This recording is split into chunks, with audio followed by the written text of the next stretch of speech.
Je vous ai indiqué, à l'occasion de la réponse que je formulais à Madame la présidente Morin-Desailly, les engagements pris par le gouvernement de transparence totale. Je vous ai dit que nous donnions les éléments qui sont en notre possession au fur et à mesure que nous les avons. Et vous comprendrez bien, et je ne veux pas prendre le sujet à la légère, que je ne peux pas produire le résultat des analyses avant qu'elles aient été réalisées.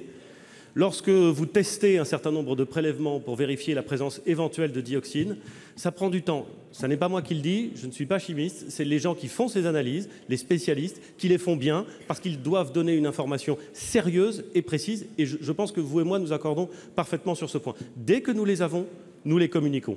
J'ai parfaitement conscience qu'au fur et à mesure que nous donnons des informations, de nouvelles questions se posent, et c'est bien naturel. Et nous ne nous arrêterons pas à cela, au contraire. Toutes les informations qui seront connues seront rendues publiques. Elles susciteront de nouvelles questions, de nouvelles interrogations, parfois peut-être de nouvelles angoisses, et nous y répondrons, car j'ai parfaitement conscience, monsieur le sénateur, que la parole et parfois l'expertise publique sont contestées, et que certains, dès lors que je dirais, ou que quiconque du monde administratif ou politique s'exprime sur un sujet, ne serait pas crédible. Je le sais, je le mesure et je le déplore. Mais je ne vais pas, pour cela, commencer à raconter n'importe quoi ou arrêter de donner les informations. Donc, nous allons faire exactement ce que je me suis engagé à faire, donner au fur et à mesure qu'elles sont disponibles absolument toutes les informations. Dans les questions et dans les demandes que vous avez formulées, monsieur le sénateur, j'ai déjà dit oui, et je le redis volontiers, à cette tribune. Oui à la transparence totale, bien entendu. Bien entendu. Oui au suivi épidémiologique et au bilan de santé à court et à long terme, bien entendu, car il faut être précis. Oui à la discussion scientifique des éléments qui seront donnés par les analyses. Vous me permettrez de dire que c'est d'abord à l'ANSES, à l'INERIS, aux hôpitaux de donner les éléments et de répondre à des questions. Mais par définition, ces informations étant publiques, elles seront discutées, peut-être contestées, par d'autres scientifiques ou d'autres médecins. Cette discussion ne me fait pas peur. Elle est nécessaire. Elle aura lieu. Et nous expliquerons.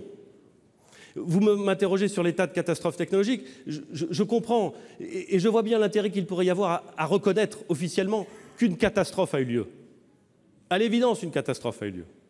Mais l'instrument juridique tel qu'il a été conçu par le Parlement en 2003 ne répond manifestement en rien ni aux caractéristiques ni aux questions que pose l'accident qui a eu lieu sur le site de Lubrizol.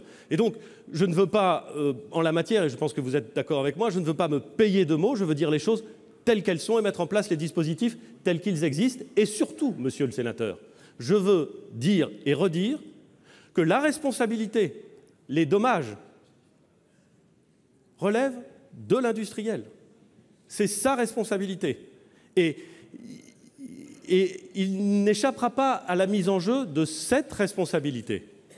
Car encore une fois, si toute la législation que vous avez passée, que vous avez produite sur les installations classées a un sens, c'est bien de dire qu'il y a un interlocuteur, l'acteur industriel, qui est responsable. Alors, nous allons appliquer toute la loi en la matière, avec beaucoup de rigueur et avec la totale transparence qui est due à nos concitoyens.